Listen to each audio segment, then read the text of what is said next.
Hola.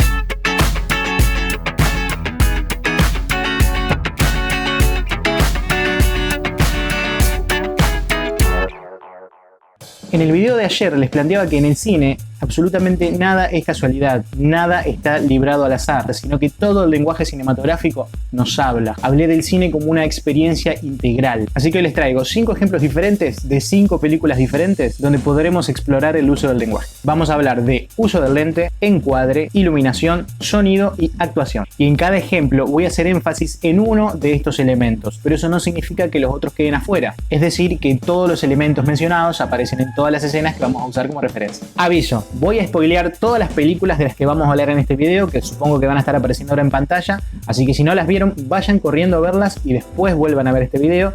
Y si no las vieron pero no les importa, quédense y vamos arriba.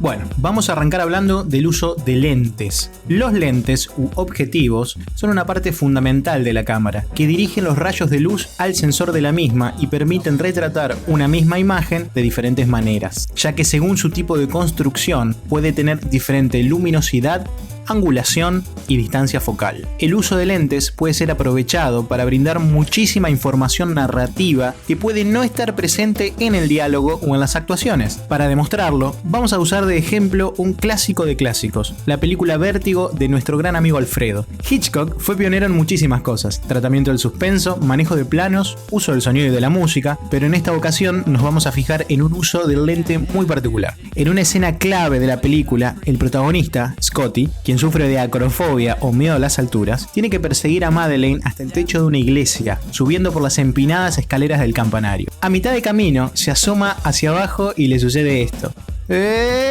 Esto es conocido como efecto vértigo o dolly zoom y es conseguido al hacer un traveling out, es decir, llevar la cámara hacia atrás, y hacer un zoom in con el lente. El resultado es este bellísimo e inquietante efecto de desencaje que sufren los espacios y fue utilizado en muchísimas películas como Tiburón y Toro Salvaje.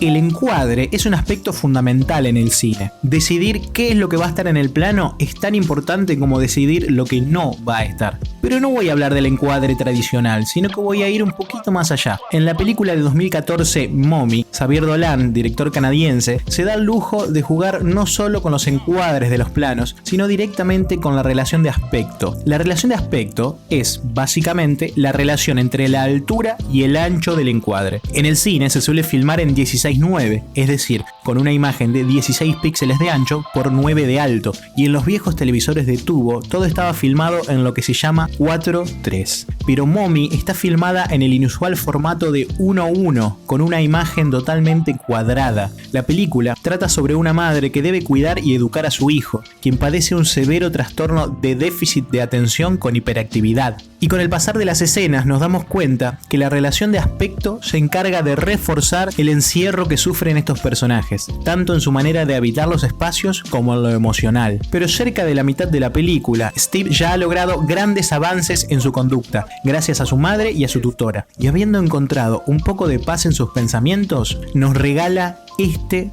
momento.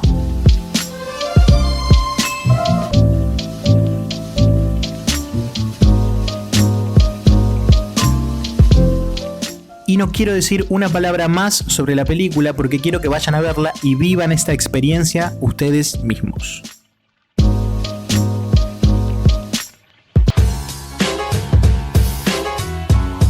Algo copado del cine es que todos los elementos que lo componen son igual de narrativos, y el caso de la luz es muy especial porque es uno de los elementos que más sugestión pueden generar. Por eso siempre es uno de los temas más cuidados a la hora de hacer una película. Si la escena está, digamos, mal iluminada, probablemente eso no sea un error, sino que se está tratando de expresar algo a través de la falta de luz.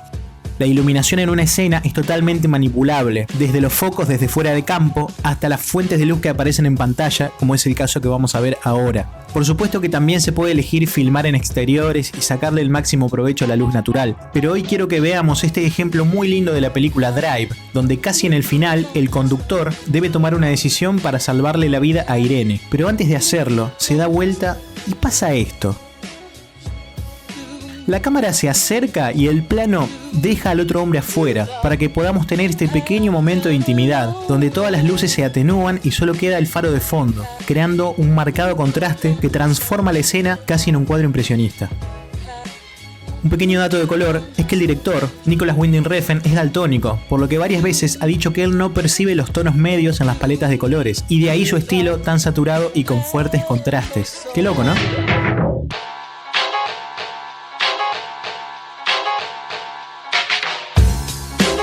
Para hablar de sonido, quiero aclarar que no vamos a hablar de música ni de bandas sonoras, sino de la mezcla de sonido.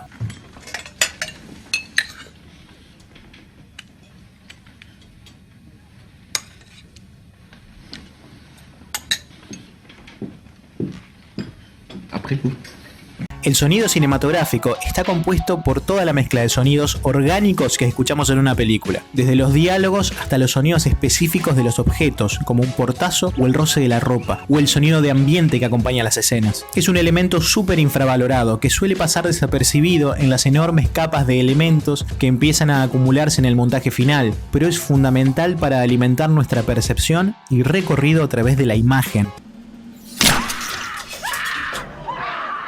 El ejemplo que puse para este caso es quizás el más conocido de todos, que seguro habrán visto en muchísimos videos más, pero creo que sigue siendo uno de los más piolas de todos, y lo podemos encontrar en El Padrino.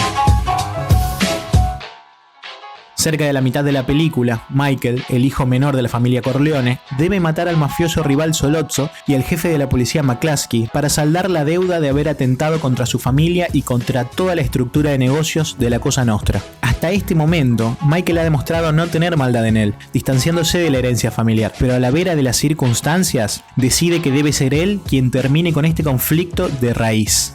La escena transcurre en un bar, donde están los tres sentados alrededor de una pequeña mesa, pactando una supuesta tregua. Michael sabe que debe actuar, ya tiene el revólver escondido y solo tiene que encontrar el momento, pero su personalidad le indica algo diferente. Para enfatizar este dilema, suceden tres cosas: un acercamiento a un primer plano de la cara de Michael, la actuación concentrada solo en el movimiento de sus ojos y el sonido de un tren arribando a un andén que se va haciendo cada vez más fuerte, tanto que eclipsa la voz de Sollozzo y ocupa toda la mezcla de sonido, creando un torbellino de pensamientos que atormentan a Michael. Y entonces...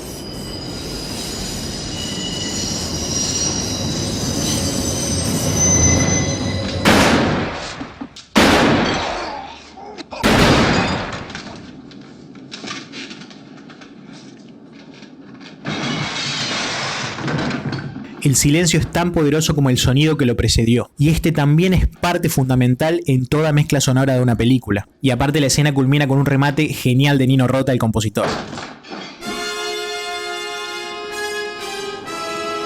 Chicos, si todavía no vieron El Padrino, porfa vayan a verla.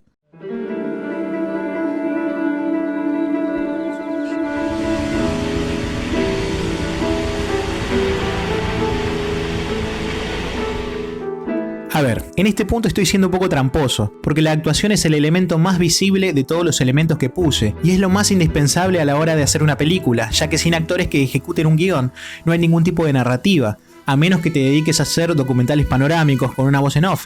Pero inclusive esa voz en off es performática, es decir, que está actuada por alguien que está leyendo algo previamente planificado.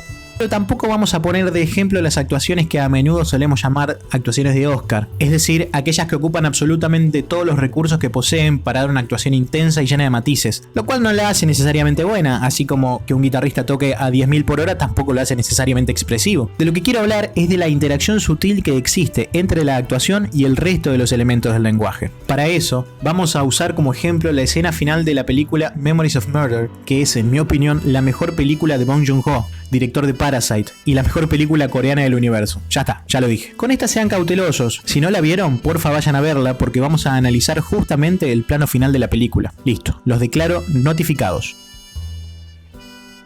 En el final de la película, los años han pasado y el asesino de mujeres nunca fue encontrado. Los casos se cerraron y los crímenes han quedado impunes. El detective Park reconstruyó su vida lejos de las fuerzas policiales, pero por algún azar del destino fue a dar con el mismo lugar donde se encontró a la primera víctima. Es importante señalar que Park alardeó durante toda la película que él puede determinar la culpabilidad de alguien solo con mirarlo fijamente a los ojos, habilidad que fue crucial en varios momentos de la trama y que tuvo su punto de quiebre en el clímax, donde no logra determinar si el último sospechoso es el asesino o no. Después de algunos años, observando esa primera escena del crimen, Park se encuentra con una niña que le pregunta qué hace ahí, ya que un hombre también pasó antes por ese mismo lugar a observar, un hombre que decía haber hecho algo ahí hacía mucho tiempo. Park se sorprende y le pregunta cómo se veía, cómo era su rostro, y ella responde que era un rostro intrascendente, ordinario, normal. Park parece comprenderlo todo y sucede esto.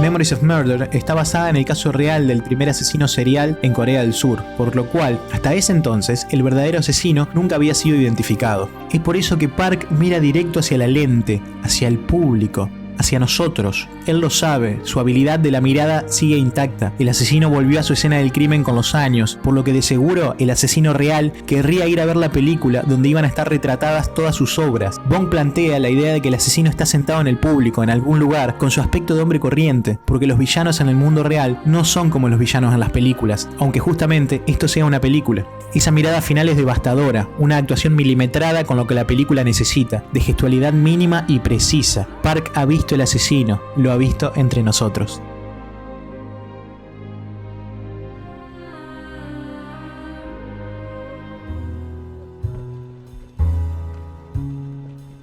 Y estos fueron los 5 momentos con los que quería hablar un poco del lenguaje, pero no tanto de su uso técnico, sino más bien de su uso expresivo y narrativo. Pero para nada abarcamos la totalidad. No hablamos de banda sonora, ni de montaje explícitamente, ni de dirección de arte, ni de vestuario, ni de una infinidad de etcéteras. Pero espero poder hacerlo en un futuro. También espero, si no vieron alguna de estas pelis mencionadas, que les hayan dado muchas ganas de verlas. Y hasta acá llegamos por hoy. Si les gustó el video, compártanlo, suscríbanse y porfa dejen su like, que eso me da una mano gigante. Nos vemos en estos días para seguir charlando de pelis. Bye.